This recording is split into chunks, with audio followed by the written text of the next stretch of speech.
Thank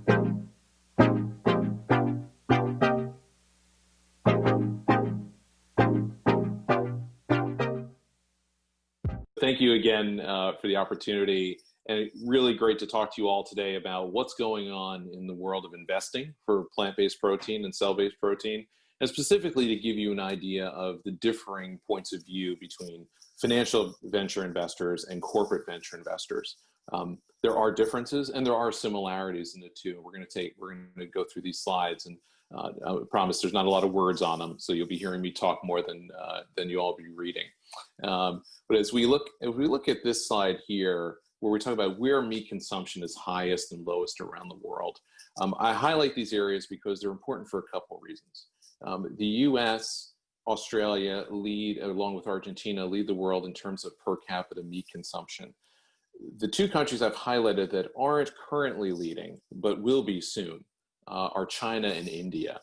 And as we progress towards what the United Nations is projecting to be a global population of nearly 10 billion in 2050, and for those of us who aren't scared enough on a day-to-day basis, there's the projection for 2100, 11.2 billion people. So we can go to bed now with even more anxiety than we did last night. But what this is telling us is that there is a growing demand globally for protein. Protein as a category continues to grow. Even animal-based protein, which is a multi-trillion-dollar market, continues to grow, even at a smaller rate of 1% to 2%. When people talk about the CAGR at which plant-based protein is growing and that it's a double digit, yes, it is. But it's also a double-digit CAGR on a much smaller base. So when you think about why aren't the big meat companies, the JBSs, the Smithfields, the Tysons, abandoning their core animal protein strategy and moving to a pure plant-based, the answer is just math, right? It's a 2% growth rate on a multi-trillion-dollar market trumps a 10%.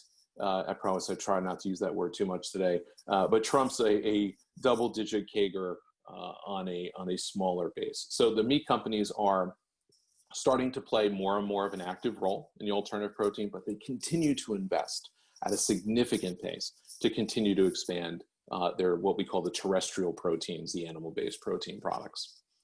We talked about India and China, and in this slide, this is why I would call your attention to those two nations, which have a significant plant-based diet to them. But India is actually on pace under current projections to outpace China in terms of population growth.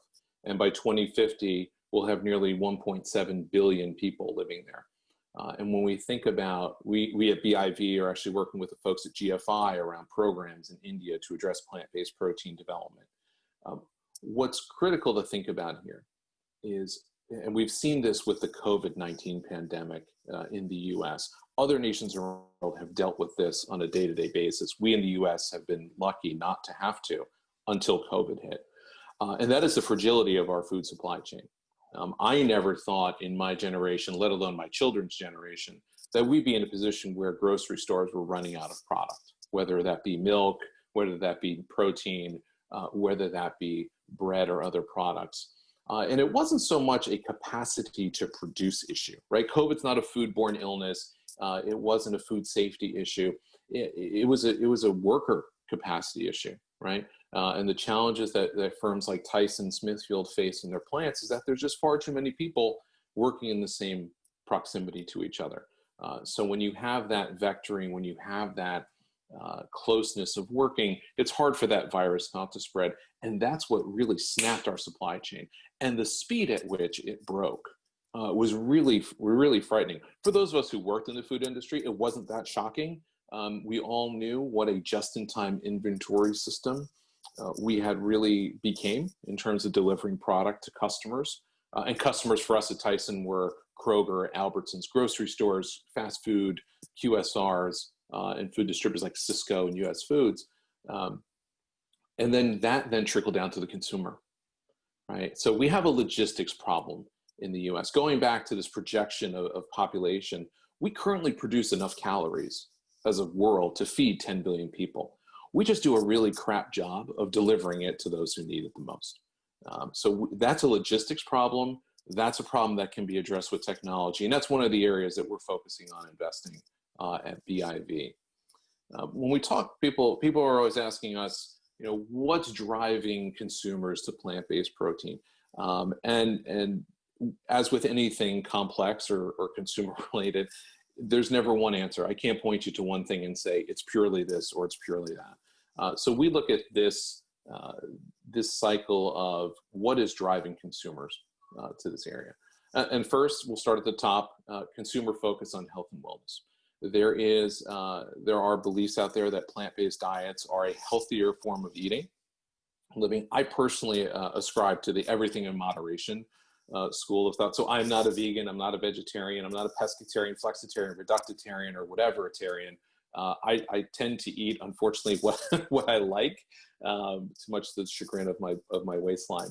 But I'm a believer in the school of thought that a balanced diet of protein, regardless of source, is more healthy for you than over-consuming products. And when you look at the obesity problem that's rising in the US, when you look at the explosive growth of diabetes in China, 30 years ago in China, they did not teach diabetes in medical school. It didn't exist in the country. It wasn't a problem for them. What happened was the Chinese adopted a Western style of eating. And now there's well over 130 million Chinese living with diabetes, and it's a growing health crisis for that country. It's this idea of overconsumption, of this need to consume massive amounts of calories that has driven the health and wellness of the world to the brink. So this is certainly one category that consumers are focused on. Food safety concerns. There are consumers out there who believe that plant-based food is more safe to consume than animal-based protein. I would say to them, if you've ever spent time in a prepared foods plant, which I have, you'll see that foodborne illnesses exist everywhere, right? And alternative proteins are more of a prepared food process as opposed to an animal protein process. Animal processing is a disassembly business, right? We take an entire animal and we break her down into their component parts. Prepared food is more of an assembly process, and that's really what alternative proteins are. But if you've ever been to a peanut butter and jelly plant, which I have, that's been mothballed for a while, it can be a pretty risky food illness place to be in. So while there are certain what we call adulterants that are related to animal-based protein, those aren't present in alternative proteins. There are other food safety challenges that need to be addressed. Animal welfare is certainly an area. This is more a European focus than a US focused around both sustainability and animal welfare. Consumers in the European nations are much more driven by sustainability and animal welfare than they are here in the US. And lastly, rising prevalence of restricted diets. I was joking about it before, but there truly are a variety of diets. I've been on and off of a keto-like, I'll call it, diet, trying to jumpstart some weight loss during this quarantine period of time. But there are certainly folks who are using the alternative protein categories to help their diets along, right? At the end of the day, though, from an investor's perspective, what are we trying to fuel? We're trying to fuel growth for consumers. And when people say, what do consumers want? I'll answer them thusly. I'll say, just walk down the cereal aisle in any major grocery store in the US, and you'll see 6 different kinds of Cheerios and 4 different kinds of Golden Grams. Consumers want options, right? That's what they're looking for. So if we can continue, we as CPG people continue to provide consumers with tasty options, then that is going to be a successful program. We also talk about these adjacencies, and as a venture capitalist, we see this all the time. We'll see an interesting new industry arise, and then adjacencies pop up around it. And those tend to be actually some of the more interesting areas for us to invest in. Brands are really hard. Brands are very consumer-centric. There's a lot of founder risk that comes with brand investing. When you talk about the picks and shovels, if you would, to be the Levi's to the what Levi's was to the gold rush in the late 1840s in the U.S., to be that to the alternative protein market is really more interesting from an investing standpoint. Apparently, we have a blank slide there.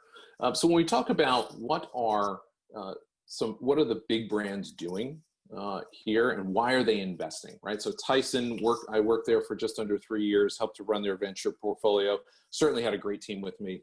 Reese Schroeder, Emily Lynette, Justin Whitmore while he was running our group, and Amy too, who we finally ended up working for before I left at the end of last year. And they're continuing to do some great things. It was very much a learning experience, right? Corporates invest to learn. And there are some schools of thought that say a good corporate venture investment can be defined as one that breaks even from a financial perspective. So think about that for the investors on this call. Think about your first box to check is, will I break even on this deal? And if it's yes, it's okay, go to step 2. It's not run away as fast as you can.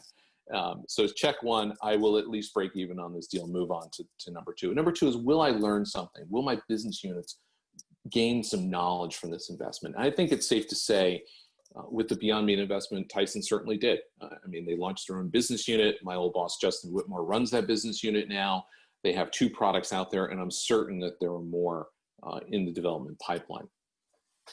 But you know, others are getting into it as well. Nestle bought Sweet Earth several years ago. Impossible has a deep relationship with Burger King. Purdue is partnering with our friends at Better Me Co. To create a blended product. And certainly there's New Wave, one of my favorite companies that I invested twice in at Tyson. Obviously Beyond Smithfield with its own product. I don't remember who Incognito is, but I enjoy including that one because it's one of the funnier names when it comes to alternative proteins out there. What are they all looking for, right? Both venture investors and corporate investors looking for the unicorn, right? We're looking for that big win. We're looking for that huge hit. From a financial investing perspective, we're going to look at things like team and total addressable market. If I have a rock star team and I have a massive TAM or total addressable market in front of me, think global packaging, think global protein market, huge market opportunity. Even a moderate penetration rate is going to turn into a very successful exit for us in a 3 to 5 year window. Corporates have a very different perspective. As I said before, they're interested in learning about new markets, learning about adjacencies, things that they don't have core competencies for. Tyson thought about it and said, we don't know how to do venture investing, so let's go hire a bunch of people who've done it, and we'll make them adjust to corporate life. And we did that pretty successfully. 9 investments, around $40 million deployed, very successful exit with Beyond Meat. Certainly not as successful as the folks who enjoyed the IPO exit. But from a return perspective, you know, we did really well. And we succeeded in achieving our main mission as corporate investors. And this is important for founders. When you're talking to a corporate, you know, the corporate venture units are going to be run by professional investors, or they're going to be run by corporate development folks. And those two groups have very different roles. Corporate venture people likely have spent some time in the venture world, and they have an empathy towards founders, and they want to see you succeed. And it's about deploying capital and growing jobs and poking the bear in the eye. When we did the Food Logic investment, which was a traceability transparency deal, that was all about poking IBM in the eye around food trust and saying, you guys aren't getting it done fast enough. This is a small startup that could beat you, and we're going to put some money with them and see what they can do. And lo and behold, when we announced the deal, the head of IBM's Food Trust called us and said, hey, what are you guys doing with Food Logic? We really want to understand why you guys think they're interesting. So sort of, you know, mission accomplished on that one. But I would say understand the meeting you're going into with the corporate, because they are going to be looking for something to get out of the investment besides a financial return. Some corporate venture units are set up to be M&A feeders. Some aren't. Tyson's wasn't at the time. They may change their strategy, as corporates are likened to do, but we were not built to be an M&A feeder for the company. Our companies we were investing in just weren't big enough. You know, Tyson buys billion-dollar businesses. We were investing in $10, $20 million businesses at the time. Some are set up to be M&A feeders, and their history will show you that. So do some research. Obviously, know who you're sitting down with in the meeting, especially on the corporate side. Understand which business unit is really interested in your company, because that may inform you as to what they're trying to get out of you as well.